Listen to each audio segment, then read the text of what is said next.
All content is publicly sourced and used under the USA Fair Use and UK Fair Dealing Guidelines. The things I say are strictly my opinion. Good afternoon, everyone. It's the Bizzy Bee with the royalty. Hope you've all had a great Wednesday, the 7th of October.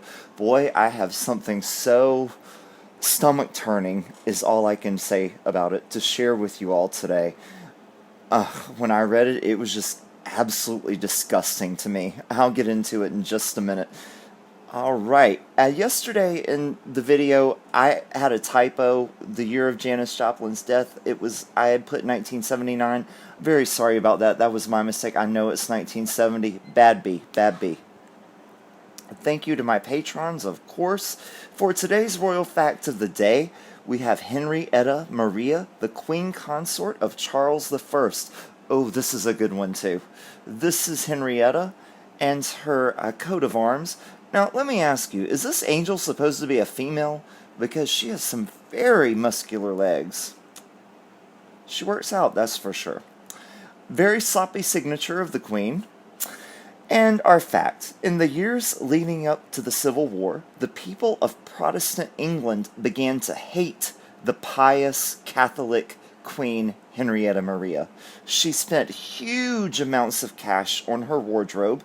Sounds like someone we all know. She tried to convert high-profile Englishmen to Catholicism, and she acted in pro-Catholic plays at court. One of her critics even had his ears cut off for writing that women actresses were notorious, you-know-whats, a clear insult to Henrietta Maria, the you-know-what ladies of loose virtue, shall we say. Today's episode of As the Stomach Turns, and as I said, everyone, it is really stomach-turning. I don't even know how we're going to get through this, but we'll put on our wellies and trudge on. Harry quitting royal duties is more about that uniform that he wore to that party than Smegs, this new book claims.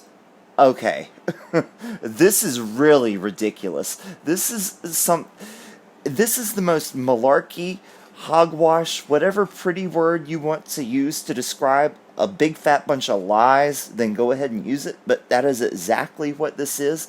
I don't even see under what earth, moon, and stars this could possibly be true, but you decide for yourself. Smegs was not the original factor in Harry Harkle's decision to quit royal life. After years of resentment towards his brother, Prince William, a new book claims. Harry Harkle has been vocal about structural blank in recent comments aimed at creating equal outcomes for people of color. However, he caused controversy as a 20-year-old by dressing up in a you-know-what kind of uniform to go to a colonials and natives fancy dress party. And we all remember that. He was on the cover of the tabloid, holding a drink in his hand with that thing on. Okay. Now historian Robert Lacey claims Harry Harkle believes he shared too much of the blame for the incident compared to his brother, who was there when he got the outfit. In Battle of Brothers, the author claims this was the real starting point for his rift with Prince William and ultimately his decision to abandon his royal duties. Let's stop right there. This was when Harry was 20 years old. Harry is now 35 and just quit his royal duties. He's been holding on to this resentment for 15 years. I think that is just a big, bold-faced fib. Lie, whatever you want to call it. We have seen him with Catherine and with William before Smegs came into the picture, laughing, grinning, looking happy. They only, as far as we know, became distant after Smegs came into the picture. I don't buy this for a second. How can... You know as well as I do, we've heard the rumors that Harry is a jerk. And I'm sure if his brother told him, Harry, it's not a wise idea to get that outfit, Harry would have said, don't tell me what to do. Who do you think you are? And of course, William wasn't sitting there saying, "Oh, Harry, that's a great idea. Your grandmother is the Queen of England. Your father's the future king. Your brother, me, is the future king as well. It's a great idea for you to go in that kind of outfit. That's not going to create any controversy. Go ahead." No, I'm sure he didn't sit back and just say, "Oh yeah, go for it." He probably told him, and Harry, being the jerk and know-it-all that he is, said, "Don't tell me what to do, mind your own business," because we all know how smart-aleck 20-year-olds who have the world handed to them on a platinum platter are. They don't listen to anyone. And then after all the controversy over it, Harry would say to his brother, "Why didn't you tell me that was a bad decision? You should have done something to stop me. I tried to tell you, you wouldn't listen." This guy's an idiot. The person who wrote this book and Harry, they're both idiots. Up until now, the dispute between Harry Harkle and Prince William had been blamed on comments the older royal is said to have made about Smegs. Lacey writes, in January 2005, the brothers went down to Maud's Cotswold Costumes to select their outfits for a friend's colonials and natives fancy dress party. William opted in the end to go as a lion, or was it a leopard, with tight black leggings and furry paws. As for Harry, oh dear, he chose a khaki-colored uniform that, he later explained, he selected for the sandiness of the shirt. He thought it complemented his coloring. Oh dear me. I would have never thought the way that Harry Harkle dresses that he was a metrosexual man who was very sensitive about the colors of clothing that he wear, knowing what goes well with his skin tone and what doesn't. He probably figured that gray goes very well with his skin tone. That's why nowadays all he wears is that tattered gray polo, right? Harry, let me tell you something. I very seriously doubt the only costume they had in the costume shop that would go with your skin tone was that particular outfit. I'm sure they had other outfits that would go with pale skin. I mean, come on. Sandy color isn't the only one that you can wear with that kind of skin. Oh my goodness. And really, are we supposed to believe the big fat lie that Harry is sensitive to what goes with his skin tone? Come on now. Get real. The trouble was that the shirt's left sleeve was encircled by a bright red and white armband with you-know-what on it. If there was one incident in the youth of Harry Harkle, oh, I forgot to scratch out the prince here. You notice I've been doing that. Sorry. That would be taken to represent his wild, foolish, and totally unjudged side. That wasn't just in his youth. He's still like that. It was that costume. The young man's outfit appeared on the front page of the UK tabloid The Sun after a party guest took a picture of him. The result was a public outcry in which Harry Harkle was condemned by, among others, the Board of Deputies of British Jews. In a statement quoted in The Guardian at the time, the board said, "It's not a joke to dress up like that, especially as we come up to the 60th anniversary of the liberation of Auschwitz." The prince was forced to apologize, admitting it was a poor choice of costume.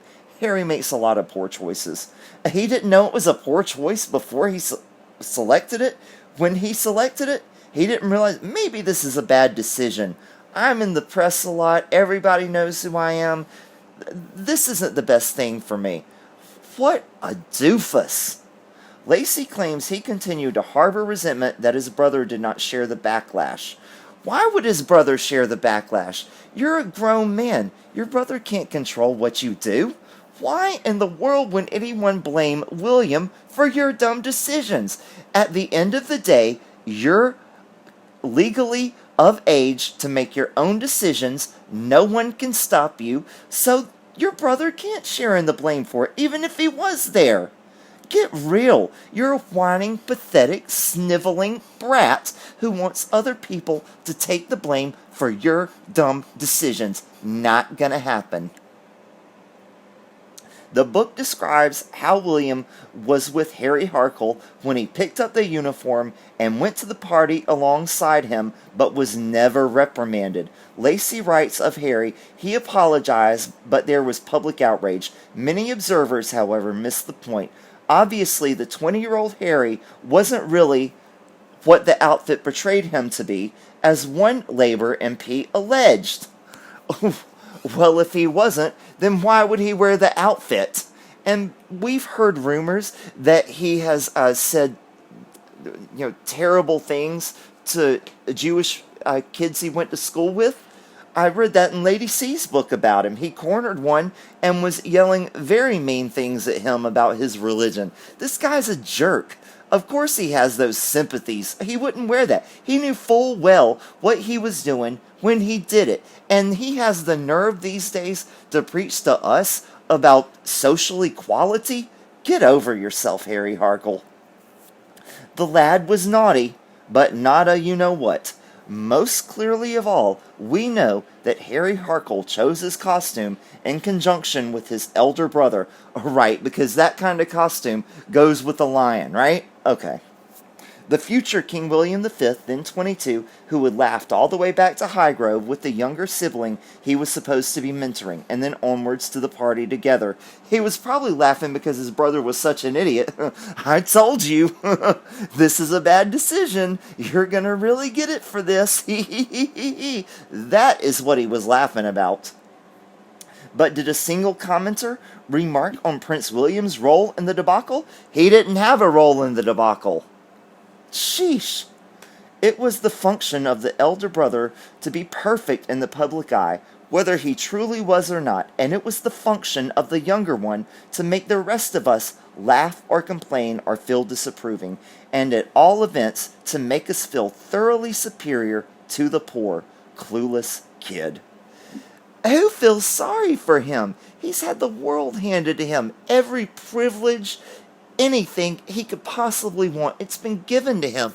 And we're supposed to feel sorry for him because William didn't slap his wrist and say, Harry, don't do it. I'm not going to let you do it. He was a grown man at the time. Get over it, Harry. The person who wrote this book, The Battling Brothers, or whatever it's called, is obviously trying to get his way into the Harkles to buddy up with them, licking their boots, because this is all a bunch of trash. Oh, it goes on. Oh, goodness. He quotes a former aide saying Harry resented the fact that William got away so lightly. As well, he should have gotten away lightly. There should have been no repercussions for him at all. You're the one who made the dumb decision. Lacey claims that years later, this incident helped fuel Harry's anger towards William and ultimately created the conditions for the prince's decision to leave the royal family.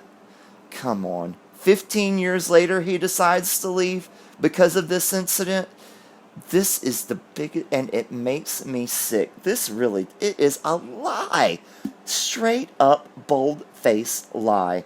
The book says Smegs was not the original factor in her husband's decision to leave his family in January of 2020. He already had very solid reasons for leaving his family, and our smiling assumptions of the inferior and actually rather demeaning role that he should be grateful to play. He should be grateful. He should be grateful to be born into the family that he was born into. As much charity work as he's done in Africa, he knows that there are plenty of people out there who don't have it nearly as well as he does. He should be grateful. I would be grateful to be the spare, and all I have to do is go around and cut a few ribbons and smile and, wave at a few people. That would be great. He should be grateful. He was born to the lap of luxury, and he's complaining. What a nothing. Truly a spare in more than one sense. Previously, royal biography Finding Funding claimed that the brothers fell out over just 2 words, this girl, which the older royal used to describe his younger brother's new flame. Oh, thank goodness it's over.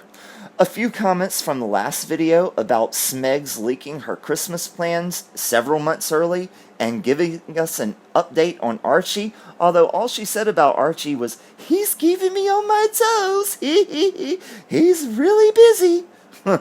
Okay, Wouldn't any mother say, oh, he's growing, he looks more like his father? No, she doesn't spend any time with that kid. Anyway, I read that they were told not to come for Christmas by Prince Charles. If true, it's nice to see him grow a backbone in regards to these two. Maybe he has begun to realize their goal is to take down the royal family, and it now imperils his own rule as king. Have you seen the blind comments on Twitter saying that maybe Catherine McPhee would not be so inviting if she knew David had their future Christmas house guest? I still can't believe how a real prince, no matter what his IQ, would give it all up for a 100% fruitcake. Well, he's very stupid, as the article we just read portrays, and she's got him so whooped he can't see straight. Grandma Doria can share Christmas traditions she learned in the can. Isn't that where she was while Megan was growing up? I'm a massive Janis Joplin fan. Favorite album? Mine is Cosmic Blues. You, Pearl, farewell song? My favorite Janis Joplin album is Cosmic Blues as well. My favorite song of hers is Work Me, Lord. Love that song. What have we learned today, everyone? Oh, what did I do with it? I took the picture, but I didn't put it in here. My bad. Oh, no, I don't want to do that. Where is it? Here we go. There we go. Queen Henrietta Maria, a somewhat talented actress, was falsely accused of being a loose woman. Smegs, a loose woman, was falsely accused of being an actress. Even at 20, Harry Harkle knew he was a springtone and tried to coordinate his wardrobe accordingly. Number 3. Harry Harkle has such a good eye for color, he knew the white hood and sheet was too white and would wash him out. Number 4. It seems Harry Harkle makes many poor choices. Number 5. Prince Charles told the Harkles not to come to Christmas, which is the first time a man has ever told Smega not to come. Number 6. Like every man in North America with a few million in the bank, David Foster has had Smegs. Number 7. Doria can now teach Archie her own unique Christmas traditions. A. Fermenting juice in the toilet to make hooch. B. Using the radiator to make a delicious grilled cheese sandwich. C. Constructing a shank to slice things up, which can also be used in cutting the food. And D. How to turn a few bags of hot dogs into a pack of smokes. Alright everyone, thank you so much for watching. Please like, subscribe, comment, share, and hit that notification button. I truly appreciate each and every one of you. I really mean that. I'll see you all in the next one. Have a great evening. Bye-bye.